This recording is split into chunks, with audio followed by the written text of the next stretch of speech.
The jade hairpin was the only thing of value Lin Jing had left. It was a cool, smooth weight in her palm, carved with a phoenix in flight, a wedding gift from a life that now felt as distant as the mountains of Guangdong province. She sat ramrod straight on the hard wooden chair in the Redemption Gulch land office, the oppressive Montana summer heat pressing in through the single open window. Dust motes danced in the slab of sunlight cutting across the room, illuminating the smudged ink on the papers spread across Registrar Henderson's desk. "The law is quite clear, Mrs. Way," Bartholomew Thorne said, his voice a low, syrupy thing that failed to conceal the steel beneath it. He was a large man, his waistcoat straining at the buttons, his face florid with the confidence of someone who had never been told no. "The Homestead Act requires a citizen, or one who has filed their intention to become one, to hold a claim. Your late husband, a fine worker I'm sure, met that requirement. You, however—" He let the sentence hang in the air, a deliberate cruelty. Lin Jing's English was precise, learned over long nights by candlelight after grueling days laying track for the Northern Pacific. "I am his widow. The claim passes to me. That is also the law." Henderson, a thin man with a perpetually nervous twitch in his eye, refused to meet her gaze. He shuffled papers, the sound loud in the tense silence. "There are complications, madam, ambiguities. Mr. Thorne has filed a competing claim, citing that the original filing is now invalid." "He is citing my face and my name as invalid," Lin Jing stated, her voice quiet but unwavering. It was the truth that no one in the room would speak aloud. She was Chinese, and she was a woman alone. In the eyes of men like Thorne, that made her property as available as the unclaimed dirt itself. The town whispered about her. They said she was proud, stubborn, too much. After her husband Wei had died in a rockslide the previous winter, they expected her to sell the 160-acre plot he'd worked himself to the bone for and disappear. Instead, she had hitched Wei's mule to his plow and carved furrows into the earth herself. She had shored up the dugout cabin, patched the roof, and cleared the creek bed. Her solitude and self-sufficiency were an affront, a puzzle they had no desire to solve. A man in the corner of the room shifted, drawing Lin Jing's attention for the first time. He had been there when she arrived, a quiet presence looking over a territorial map. He was lean, dressed in dusty, functional clothes, with a face weathered by sun and wind. A worn gun belt sat low on his hips, the leather dark with use, the handle of the Colt pistol smooth and familiar looking against his thigh. He said nothing, his gaze missing nothing. Thorne smiled, a predator's baring of teeth. "Let us be reasonable. I am prepared to offer you a fair price, $50 for your trouble, enough to get you to Helena, or perhaps back to whatever port you sailed from." $50. For the land Wei had called their heaven on earth, for the soil he had bled into. The insult was a physical blow.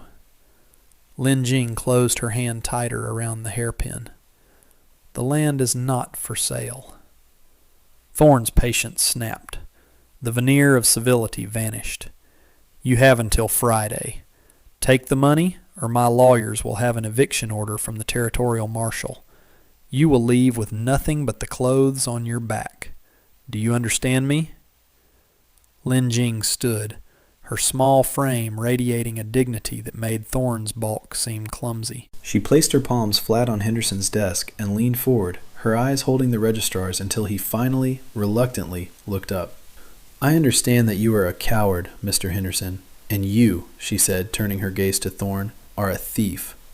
She turned and walked out of the office, her back straight, leaving a stunned silence in her wake. The man in the corner watched her go, his expression unreadable, before he slowly rolled up his map and followed her out into the blinding glare of the street. Thorne did not wait until Friday.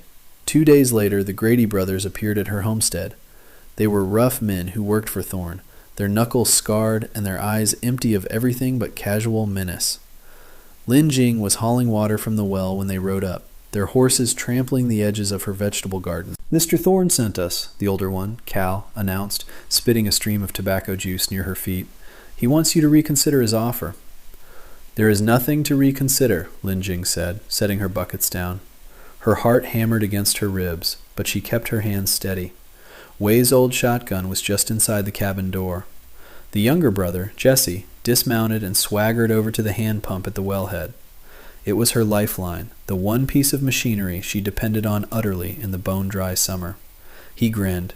Shame if something were to happen to this here pump. Hard to farm without water.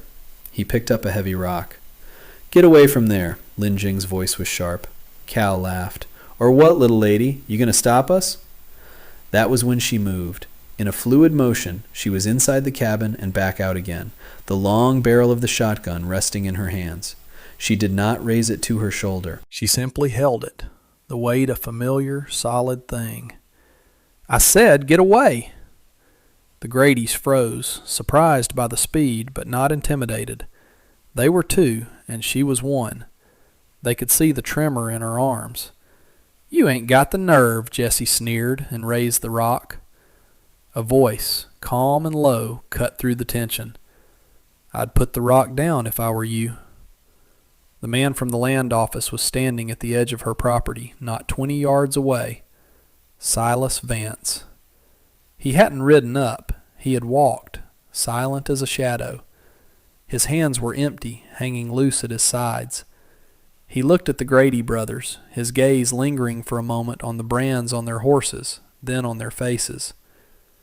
This ain't your business, Drifter, Cal grumbled, his hand moving instinctively closer to the pistol on his hip. Man breaks a woman's water pump on land that ain't his. That's a crime, Silas said, his tone conversational. Marshall might not be interested, but the circuit judge might be, especially when I tell him you work for Bartholomew Thorne. Judges get curious about patterns. He took a slow step forward. The Grady brothers exchanged a nervous glance. This man's stillness was more unnerving than any threat. He wasn't posturing. He was stating facts. Jesse, feeling his courage waver, made a final, foolish gesture. He slammed the rock down hard on the pump's iron housing. There was a sickening crack of metal. He then dropped the rock and scrambled back onto his horse. Message delivered, he stammered. The two brothers spurred their horses and galloped away, leaving a cloud of dust and a broken pump behind them. Lin Jing's arms finally gave way, and the barrel of the shotgun dipped towards the ground. The adrenaline drained out of her, leaving a cold dread. The pump was broken. They had won. Without water, her crops would wither in days.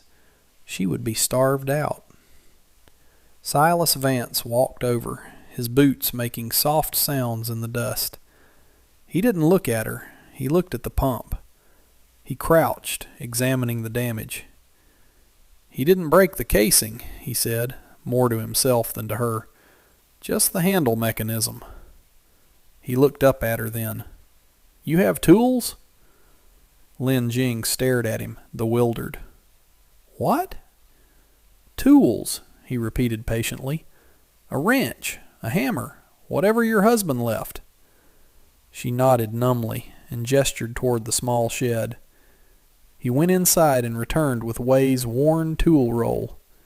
He knelt by the well, spread the tools on a piece of sackcloth, and began to work. Lin Jing stood watching, silent and suspicious. No one had offered her help since Wei died. Help in Redemption Gulch always came with a price. His hands were remarkable. They were calloused and scarred, but they moved with a surgeon's precision. He unscrewed bolts, tapped at pins, and peered into the intricate workings of the pump with an expert eye. He didn't grunt or curse. He worked with a quiet, focused intensity. He seemed to understand the machine, to speak its language of levers and gears. It's a Model 3, he said, not looking up. Good design, but the shear pin on the pivot arm is its weak point, made to break under stress so it doesn't shatter the whole gearbox. He found the broken pin, held it up for her to see, then rummaged in a small leather pouch he took from his own pocket. He produced a new pin, identical to the broken one. Within minutes, he had fitted it, reassembled the handle, and tightened the last bolt. He stood up, wiping grease from his hands with a rag. Try it now. Hesitantly, Lin Jing stepped forward. She took the cold iron handle. It felt solid, firm. She pushed it down and pulled it up. There was a gurgle from deep in the earth, and then a stream of clear, cool water gushed from the spout, splashing onto the thirsty ground. Relief washed over her so intensely her knees felt weak. She looked from the life-giving water to the quiet man standing beside her. He had not just fixed a piece of iron. He had restored her hope. He had met a threat not with violence, but with competence. He had seen her problem, and without a word of pity or condescension, he had simply solved it. He followed her gaze as she looked out over her small, neat fields, the rows of corn and beans already starting to wilt slightly in the afternoon sun. "Thorn's not just after your land," Silas said, his voice dropping. It was the first time he had truly initiated a conversation with her. "He's after your water rights. I was looking at the territorial survey maps. Your claim is the only one in this valley with a creek that's spring-fed. It's the only one that doesn't run dry by August." Lin Jing's blood went cold. She had known the land was good, but she hadn't understood its strategic importance. Her small homestead was the key. Without it, Thorne's vast, arid holdings were worth half as much. He didn't just want her land, he needed it, and he would stop at nothing to get it. That evening, a fragile truce settled between them. Silas had a small claim on the adjacent plot, a piece of rocky ground no one else wanted. He had been on his way there when he heard the Gradys. Now, as dusk painted the sky in shades of violet and orange, he shared his meal of bacon and beans with her on the rough-hewn bench outside her cabin. The silence was no longer one of suspicion, but of contemplation. "Why do you stay?" he asked, breaking the quiet. "It would be easier to take the money." Lin Jing looked away toward the small mounded grave on the hill, marked by a simple wooden cross. "Easier is not always right," she said softly. "My husband, Wei, he loved this place. He was a scholar in our village, a poet. But there, he could not own land. He could not build a life. Here," she swept her hand out, encompassing the fields, the creek, the vast sky. "He believed it was possible. He would draw pictures of it in his journal. Canals to bring the water to the corn, terraces for the vegetables. He said we were not just planting seeds, we were planting our future." She fell silent for a moment, lost in the memory. "This land is not just dirt to me, Mr. Vance. It is his belief. I cannot sell his belief for $50. She went inside and returned with a thin, leather-bound book. She opened it on the bench between them. The pages were filled with elegant Chinese characters and intricate, detailed drawings. There were sketches of water wheels, irrigation ditches, and notes on crop rotation. It was the work of a brilliant, hopeful mind. Silas could not read a single word, but he understood everything. He saw the care, the intelligence, the dream laid out on the page. He gently touched the worn cover. "He was a good man," he said. And the simple words held a universe of understanding. He stared out at the darkening landscape. "I used to be an engineer," he said, his voice so low she had to lean in to hear it. "For the Union Pacific. I designed trestles, laid out grades. I helped build the line that brought your husband here." It was a stunning admission. This quiet man with a gun on his hip was a builder like Wei. "I watched men like Thorne follow the railroad," he continued, his voice hardening. "They used our maps, our schedules. They'd get ahead of the track, buy up all the good land with the water rights, using phony claims and legal tricks. They'd cheat good people, families who had worked their whole lives, out of everything. I saw it over and over. I got tired of building things for men who only know how to break them. So I quit." He finally looked at her, and in his eyes she saw not a drifter or a gunslinger, but a man who had lost his own faith and was searching for a place to rebuild it. His gun was not an instrument of aggression, it was a shield. It was the tool he had picked up when his blueprints and slide rules were no longer enough to protect the things he valued. In that moment, Lin Jing understood him completely. Their newfound peace was shattered the next morning. A buggy crested the rise, followed by 2 riders. Bartholomew Thorne sat beside a grim-faced man with a silver star pinned to his vest, Territorial Marshal Croft. They pulled up in front of the cabin. Croft dismounted, his movements stiff and official. Thorne remained in his seat, a smug look on his face. "Mrs. Way," the marshal said, his voice devoid of emotion, "I have a legal matter to discuss with you." Silas stepped out of the shed, moving to stand a few feet from Lin Jing. He didn't speak, but his presence was a silent declaration. Thorne produced a sheaf of papers. "Marshal, this is a debt ledger. It shows that the deceased, Wei Chen, owed me a sum of $200 at the time of his passing, for supplies and seed. He used the homestead deed as collateral." Lin Jing gasped. "That is a lie. Wei never borrowed money from anyone. We paid for everything with cash from the railroad." "Your husband's signature is right here," Thorne said, pointing to a scrawl at the bottom of the page. It was a crude forgery, nothing like Wei's elegant script, but to a man who couldn't read the language, it might look plausible. Marshal Croft took the ledger, his eyes scanning it. He was not a corrupt man, but he was a man bound by paper and procedure. The document appeared legal on its surface. "Mrs. Way, this is a formal claim of lien. If you cannot produce the $200, Mr. Thorne is within his rights to foreclose on the collateral." "I do not have $200, she said, her voice a whisper. It was an impossible sum. "Then I'm afraid you have 48 hours to vacate the premises," Croft said, his face impassive. "The law is the law." The finality of his words was like a locked door. Thorne had won. He had found the one weapon against which her spirit and Silas's skill were useless. A forged piece of paper, sanctified by a silver star. Silas stepped forward.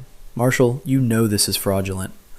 "What I know is what the paper says, Vance," Croft replied, his eyes hard. "Unless you have evidence to the contrary, my hands are tied. 48 hours.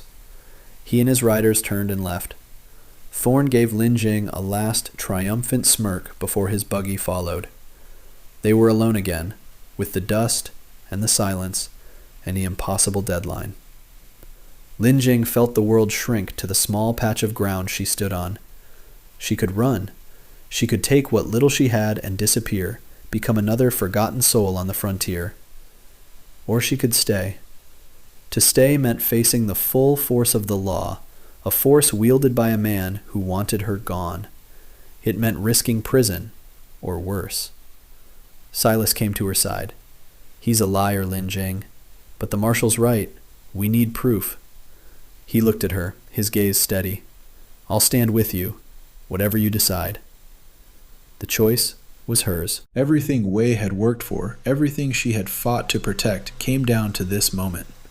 She looked at Wei's grave on the hill, then at the flowing water from the pump, a symbol of the life Silas had helped her save. She looked at the worn journal in her hands, the blueprint of a dream. Fleeing would mean that men like Thorne always won. It would mean Wei's belief was just a fool's hope. She straightened her shoulders. "I will not run," she said, her voice clear and strong. "This is my home."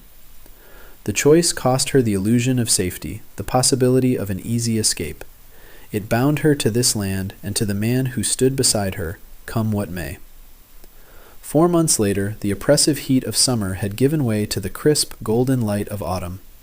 The cottonwoods along the creek were a blaze of yellow. Lin Jing's fields were a tapestry of abundance. The corn was harvested and stacked, the beans were dried, and the root cellar was full. The irrigation system, built from the designs in Wei's journal with Silas's engineering skill, had worked flawlessly, turning her small plot into the most productive land in the valley. Silas's own homestead, on the adjacent plot, was taking shape.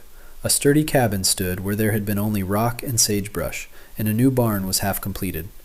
They worked together, a partnership forged in crisis and tempered by mutual respect.